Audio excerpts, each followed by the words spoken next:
So I'm in my living room. I'm in a public park here in Florida. And as a nomad, you use the outdoors as your living space. Because whether you live in a car, van, or even some smaller RVs, there's limited space. And I live in a Jeep Renegade, one of the smallest SUVs on the market. But for 4 years, since I've been doing so, I've been able to supplement my lack of living space in my vehicle with being outdoors more. Not in a gimmicky way where I'm playing music and I'm skipping through the park and everything's glorious. I make videos trapped in hurricanes and snowstorms in New Jersey, sweating with no air conditioner in the summer. But I've also lived a full 4 years, and I'm very grateful for the nomadic life. For those who have shown it on YouTube, and it was an alternative way to live for a season of my life where I needed to transition. I needed to get out of New Jersey and eventually make it to Florida. But to bridge that gap, because anytime you move, it's risky. Anytime you make a big change, it's risky. So to supplement some of that risk, I needed to reduce liability. Reduce liability of owning a home in New Jersey and reduce liability of owning a home in Florida until I could fully live here. And it took a couple years to get a job transfer, to get my affairs in order. And now, even last year threw me a loop with the coronavirus, like it did many nomads. And being caught without a home base was tough, especially without the gyms open, without some of these even public parks were closed down. So a lot of nomads have gotten off the road in the past year or so and at least have bought a home base, whether they're going to stay there full time or part time. And I've certainly thought about that too, and I'm still seriously thinking about that because my reason, to be a nomad was a transitional bridge to fill the gap of moving from one state to another, cutting my expenses, and repositioning my life. And so again, I had to reduce liability. And there is risk, to living in your vehicle. What's the risk? Look, you can get caught in extreme weather. You can get caught in a national emergency. And those without a home base, you pay the price. So everything has risk. Life itself is risky. I think you need to not just make reckless decisions, because failure is real. Most things you do, you'll fail. But the only way to go forward, is to take risk, is to experience failure, and to persevere and keep going. When you stop, it's over. So what I'm sharing in this video is two things, or a few things. One is the outdoors become your living room, your dining room. And I just had a salad.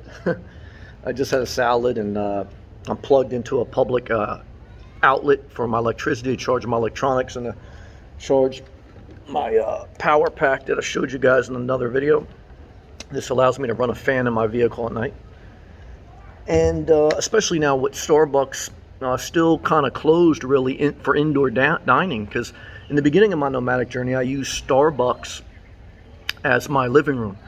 But after the coronavirus, I haven't been in there, not for long-term sitting. And now I think you're back at the time I make this video, you can't do it. So, I'm back to using public parks.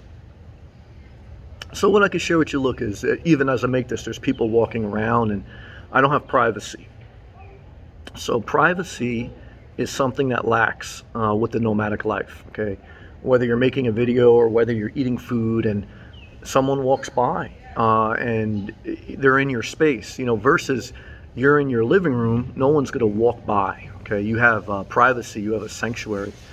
So and that's something that you need to give some thought, and some consideration to, because there's pros and cons to everything, It's not just you're living rent-free or expense-free.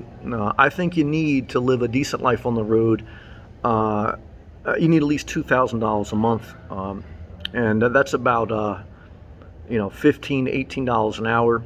Because I think your expenses will be about $1,000 to $1,200 a month if you keep things relatively simple.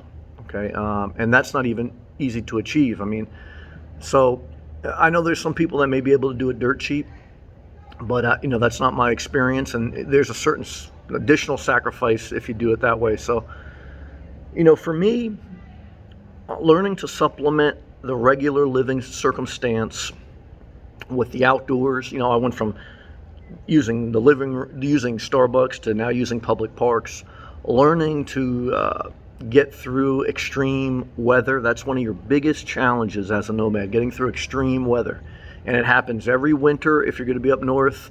January, February, and March. Those 3 months are brutal. But you can get through them. I got through them for 2 winters in New Jersey. And the summer, July, August, and September, very challenging. So,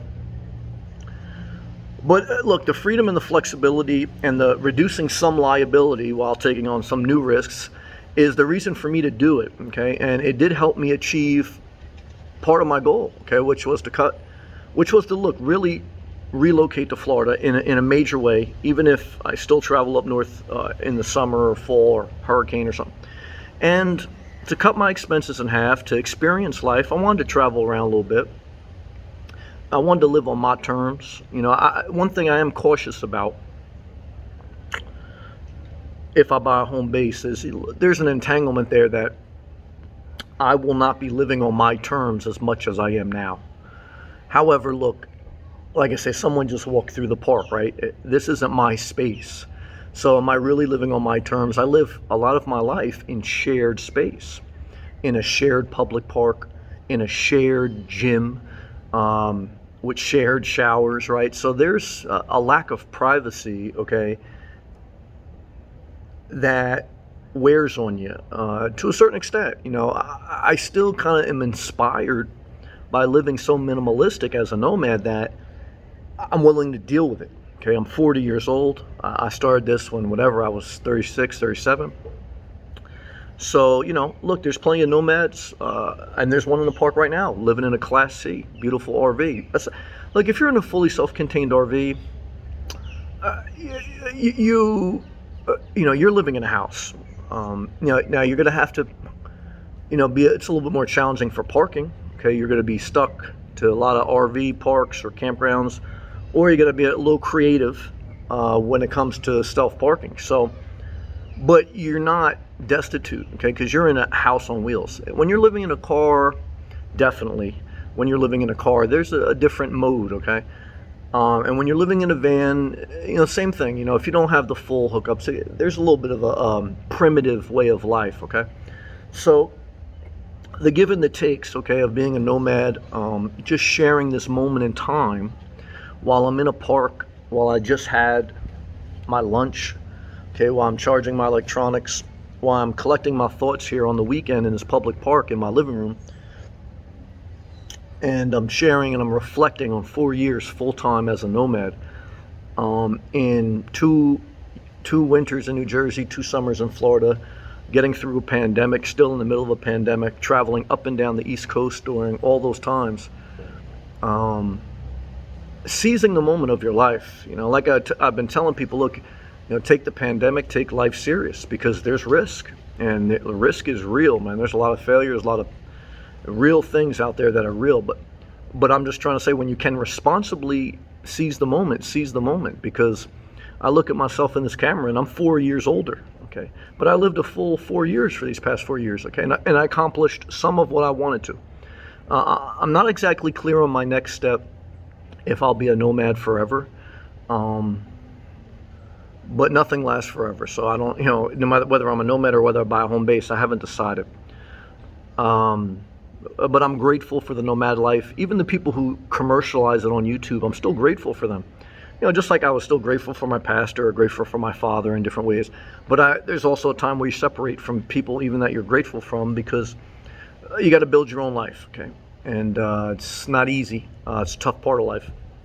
But on your journey to build your life, there's times when you're going through an extreme change, you don't need more pressure. and you don't need more scrutiny. What you need is more either support or silence. Support or silence.